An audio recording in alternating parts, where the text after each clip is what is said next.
بسم اللہ الرحمن الرحیم۔ تمام دوست احباب کو وظائف امن چینل میں خوش آمدید۔ جو دوست احباب چینل پر نئے ہیں وہ چینل کو سبسکرائب کر دیں، لائک کر دیں، صدقہ جاریہ کی نیت سے، ثواب کی نیت سے اس کو شیئر کر دیں۔ محترم ناظرین کرام، جو بھی وظائف پیش کیے جاتے ہیں انتہائی آزمودہ اور مجرب ہوتے ہیں۔ ان کو کرنے کی دو شرائط ہیں۔ پہلی شرط یہ ہے آپ لوگوں نے ویڈیو کو مکمل دیکھنا ہے، اس کی ترتیب کو، اس کی تعداد کو دھیان سے سمجھنا ہے، اور دوسری شرط یہ ہے کہ اللہ تعالیٰ کے 99 ناموں میں سے کوئی ایک نام کمنٹ سیکشن میں لکھ دینا ہے یا اپنا نام لکھ دیں۔ اس کے آپ کو دو فائدے ہوں گے۔ پہلا فائدہ یہ ہے کہ آپ لوگوں کو وظیفے کی اجازت مل جاتی ہے، اور دوسرا فائدہ یہ ہے کہ آپ لوگوں کو دعا میں بھی شامل کیا جاتا ہے۔ محترم ناظرین کرام، اذان کے الفاظ صرف آواز نہیں ہوتے، یہ الفاظ اللہ کی بڑائی کا اعلان ہوتے ہیں۔ جب مؤذن کہتا ہے اللہ اکبر تو اس کا مطلب ہے کہ اللہ سب سے بڑا ہے۔ اس وقت بندہ اپنے دل میں بھی دہراتا ہے کہ واقعی میرے مسائل، میری پریشانیاں، میری فکر سب کچھ چھوٹا ہے، اللہ سب سے بڑا ہے۔ پھر جب مؤذن کہتا ہے اشہد ان لا الہ الا اللہ تو بندہ گویا دل سے اقرار کرتا ہے اے اللہ تیرے سوا کوئی معبود نہیں، ہم سب تیرے بندے ہیں، ہم نے تجھے ہی پکارنا ہے، تیرے ہی سامنے جھکنا ہے۔ پھر جب اشہد ان محمد رسول اللہ کہا جاتا ہے تو ہم دل سے مانتے ہیں محمد صلی اللہ علیہ وآلہ وسلم ہمارے نبی ہیں، ان کی سنت ہی ہماری نجات ہے۔ اور جب مؤذن کہتا ہے حی علی الصلاۃ تو اللہ ہمیں نماز اور کامیابی کی طرف بلا رہا ہوتا ہے، لیکن افسوس ہم اکثر اس بلاوے کو سن کر بھی اپنے موبائل پر لگے رہتے ہیں یا مصروفیات میں کھوئے رہتے ہیں۔ حالانکہ یہی وہ لمحہ ہوتا ہے جب اگر بندہ اٹھ کر اذان کا جواب دے، پھر مخصوص اعمال کی طرف بڑھے جن کا ذکر ہم اس ویڈیو میں مکمل تفصیل سے کریں گے، تو اس کی دنیا اور آخرت دونوں کے دروازے کھول دیے جاتے ہیں۔ قرآن پاک میں اللہ تعالیٰ فرماتے ہیں اللہ کی طرف بلانے والے زیادہ خوبصورت بات کس کی ہو سکتی ہے۔ اس آیت سے واضح ہوتا ہے کہ اذان ایک براہ راست دعوت ہے اللہ کی طرف، اور جو اس دعوت پر لبیک کہتا ہے وہ اللہ کا محبوب بن جاتا ہے۔ ناظرین، حضرت بلال رضی اللہ تعالیٰ عنہ کی اذان صرف مسجد کے اندر اعلان نہ تھی، بلکہ وہ دلوں کو جھنجھوڑ دینے والی صدا تھی۔ جب وہ اللہ اکبر کہتے تو مدینے کی گلیاں اللہ کی کبریائی سے گونج اٹھتیں۔ حضرت بلال کی اذان سنتے ہی لوگ دنیا چھوڑ کر مسجد کی طرف دوڑ پڑتے تھے، کیونکہ وہ جانتے تھے کہ یہ بلانا کسی انسان کا نہیں بلکہ یہ اللہ کا بلاوا ہے، اور جب اللہ بلا رہا ہو اس وقت دنیا چھوڑ کر عبادت بن جاتی ہے۔ آج ہم جس دور میں جی رہے ہیں اس میں اذان کی آواز ایک عام سی چیز بن چکی ہے۔ جو لوگ اس آواز کو پہچان لیتے ہیں اور اس وقت اللہ کے بتائے ہوئے اعمال کرتے ہیں ان پر اللہ کی خاص رحمت نازل ہوتی ہے۔ نبی کریم صلی اللہ تعالیٰ علیہ وآلہ وسلم نے فرمایا جو شخص اذان کا جواب دے پھر حضور صلی اللہ تعالیٰ علیہ وآلہ وسلم پر درود پڑھے اور پھر یہ دعا پڑھے اے اللہ اس مکمل دعوت کے، اس قائم نماز کے رب محمد صلی اللہ علیہ وآلہ وسلم کو مقام محمود عطا فرما جس کا تو نے وعدہ فرمایا ہے، تو اس شخص کے لیے میری شفاعت واجب ہو گئی۔ اگر ہم چاہتے ہیں کہ ہماری دعائیں قبول ہوں، ہماری پریشانیاں ختم ہوں، ہمارے رزق میں برکت ہو، ہماری اولاد نیک ہو اور ہمارے دلوں کو سکون نصیب ہو، تو اس کا آغاز اذان کے احترام سے ہونا چاہیے، کیونکہ جو اللہ کے بلاوے پر لبیک کہتا ہے اللہ اس کی ہر پکار سن لیتا ہے۔ افسوس کی بات ہے کہ آج ہمارے معاشرے میں اذان کا احترام ختم ہوتا جا رہا ہے۔ جب مسجدوں سے اذان کی آواز آتی ہے تو ہم میں سے اکثر لوگ نہ صرف خاموش نہیں ہوتے بلکہ دنیاوی باتوں میں بھی گم رہتے ہیں۔ موبائل پر ویڈیو دیکھ رہے ہوتے ہیں، کوئی گانے سن رہا ہوتا ہے، کوئی دوستوں سے ہنسی مذاق کر رہا ہوتا ہے، اور کچھ لوگ تو ایسے بھی ہوتے ہیں جو اذان کی آواز سنتے ہوئے خود باتیں کرنا جاری رکھتے ہیں۔ حضرت علی رضی اللہ تعالیٰ عنہ فرماتے ہیں جب اذان کی آواز سنی جائے تو زبان بند کر دی جائے اور دل سے اللہ کو یاد کیا جائے، کیونکہ یہی وقت ہے جب انسان اللہ کے قریب ترین ہوتا ہے۔ نبی کریم صلی اللہ تعالیٰ علیہ وآلہ وسلم نے فرمایا جب تم مؤذن کو اذان دیتے سنو تو تم بھی ویسے ہی کہو جیسے وہ کہتا ہے۔ ایک اور حدیث میں فرمایا جو شخص اذان کا جواب دیتا ہے اس کے لیے جنت واجب ہو جاتی ہے۔ غور کرے، اذان کا جواب دینا کوئی عام عمل نہیں بلکہ جنت کا دروازہ کھلوانے والا عمل ہے، لیکن ہم میں سے کتنے لوگ ہیں جو یہ نعمت حاصل کرتے ہیں۔ نبی کریم صلی اللہ تعالیٰ علیہ وآلہ وسلم نے فرمایا جو شخص اذان کا صحیح جواب دے، پھر مجھ پر درود پڑھے، پھر اذان کے بعد کی دعا پڑھے، اس کے لیے میری شفاعت واجب ہو جاتی ہے۔ اگر ہم جان لیں کہ اذان کا جواب دینے والوں کو کیا کچھ عطا ہوتا ہے تو کبھی بھی اس آواز کو معمولی نہ سمجھیں۔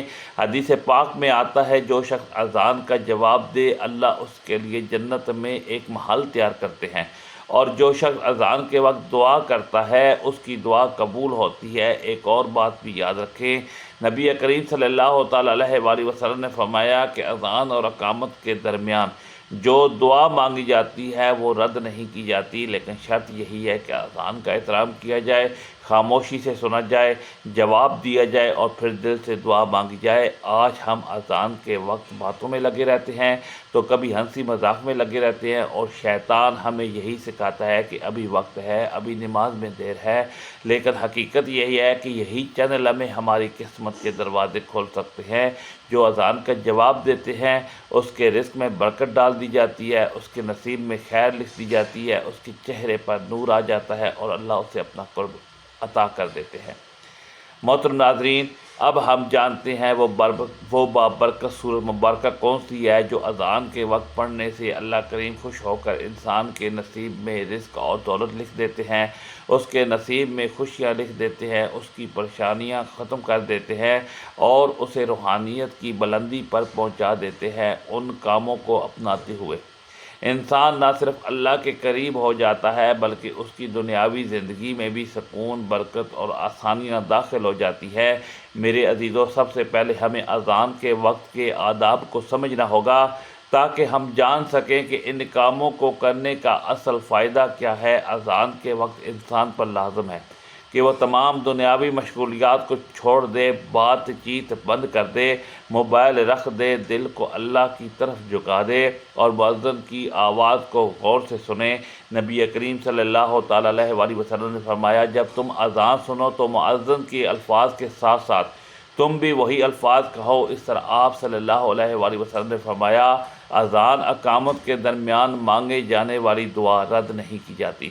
تو جو شخص اذان کے وقت خاموشی اختیار کرتا ہے اس کا دل اللہ کی طرف مائل ہوتا ہے، اور یہی وہ لمحہ ہوتا ہے جب اللہ کی خاص توجہ بندے کی طرف ہوتی ہے۔ اب ہم بات کرتے ہیں ان کاموں کی جو ہر مسلمان کے لیے ضروری ہے، جو اذان کے فوراً بعد ادا کیے جائیں تو اللہ تعالیٰ دنیا اور آخرت میں کامیابیوں کے دروازے کھول دیتے ہیں۔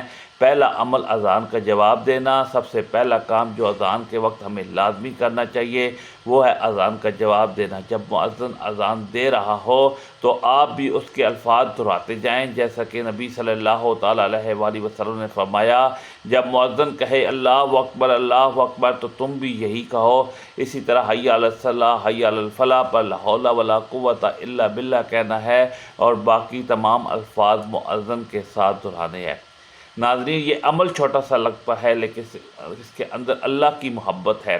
جب بندہ مؤذن کے الفاظ کو دہراتا ہے تو گویا وہ دل سے اللہ کی کبریائی کا اعلان کر رہا ہوتا ہے۔ اس عمل کے دنیاوی فائدے یہ ہیں کہ جو شخص اذان کا جواب دیتا ہے اس کے دل میں نور داخل ہو جاتا ہے، اس کی زبان سے نکلے ہوئے الفاظ اللہ کے ہاں محفوظ ہو جاتے ہیں، فرشتے اس کے لیے دعائیں کرتے ہیں، اس کے رزق میں اضافہ ہوتا ہے اور اللہ اس کی نیتوں میں اخلاص ڈال دیتا ہے، اور وہ کام جو اس کے لیے مشکل ہو وہ آسان ہونے لگتے ہیں۔ اور آخرت کے فائدے یہ ہیں کہ حدیث کے مطابق جو اذان کا جواب دیتا ہے اس کے لیے جنت واجب ہو جاتی ہے۔ دوسرا عمل اذان کے بعد درود شریف پڑھنا دوسرا بابرکت عمل ہے جو اذان کے بعد فوراً کیا جانا چاہیے، وہ ہے نبی پاک صلی اللہ تعالیٰ علیہ وآلہ وسلم پر درود شریف پڑھنا۔ نبی صلی اللہ تعالیٰ علیہ وآلہ وسلم نے فرمایا جو شخص اذان کا جواب دے اور پھر مجھ پر درود بھیجے اللہ اس کے لیے 10 رحمتیں نازل فرماتے ہیں، اس کے 10 درجات بلند کرتے ہیں اور 10 کے 10 گناہ معاف فرما دیتے ہیں۔ اذان کے بعد درود شریف پڑھنا صرف ایک زبان کا عمل نہیں بلکہ دل کی عقیدت کا مظہر ہے۔ یہ عمل اللہ کی رحمت کو دعوت دیتا ہے۔ جب بندہ اذان کے بعد درود شریف پڑھتا ہے اس کے دل پر نرمی آتی ہے، اس کی دعائیں قبول ہونے لگتی ہیں، اس پر نبی کریم صلی اللہ تعالیٰ علیہ وآلہ وسلم کی شفاعت واجب ہو جاتی ہے، اور آخرت کا فائدہ یہ ہے کہ نبی پاک صلی اللہ تعالیٰ علیہ وآلہ وسلم اس بندے کے لیے شفاعت فرمائیں گے اور اس کے ہاں اس کے گناہوں کی معافی کا سبب بنے گا۔ صحابہ کرام کی زندگیاں اس بات کا عملی ثبوت تھیں۔ حضرت انس رضی اللہ تعالیٰ عنہ فرماتے ہیں، ہم نبی کریم صلی اللہ تعالیٰ علیہ وآلہ وسلم کی محبت میں اذان کے بعد فوراً درود پڑھتے تھے اور پھر آپ کے لیے دعا کرتے تھے کہ اللہ آپ کو وہ مقام محمود عطا فرمائے جس کا آپ سے وعدہ کیا گیا ہے۔ اگر ہم چاہتے ہیں کہ نبی کریم صلی اللہ تعالیٰ علیہ وآلہ وسلم ہماری سفارش کریں، ہمارے گناہوں کی معافی ہو، اللہ ہم میں اپنی خاص رحمت سے نوازے، تو اذان کے بعد درود شریف پڑھنا ہماری عادت بننی چاہیے۔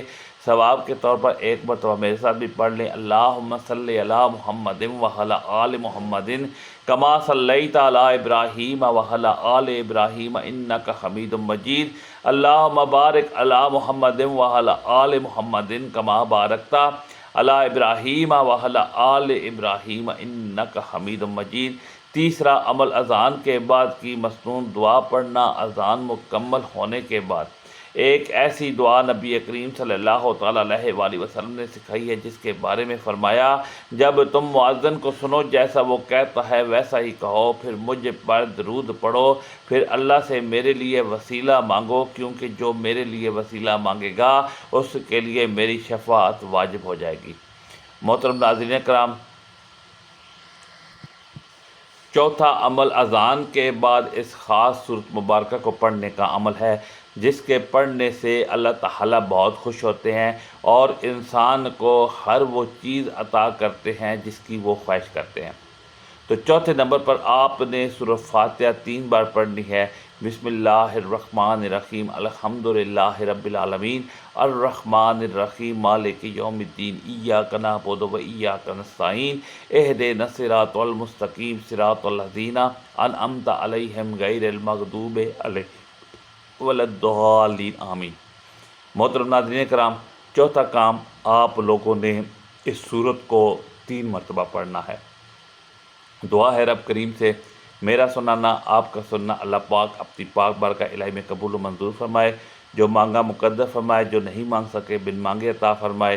محترم ناظرین کرام، اپنے رزق میں برکت، وسعت اور کشادگی کے لیے اللہ کے 99 ناموں میں سے کوئی ایک نام کمنٹ سیکشن میں ضرور لکھیے گا۔ اللہ ہم سب کا حامی و ناصر ہو۔ جزاک اللہ، والسلام۔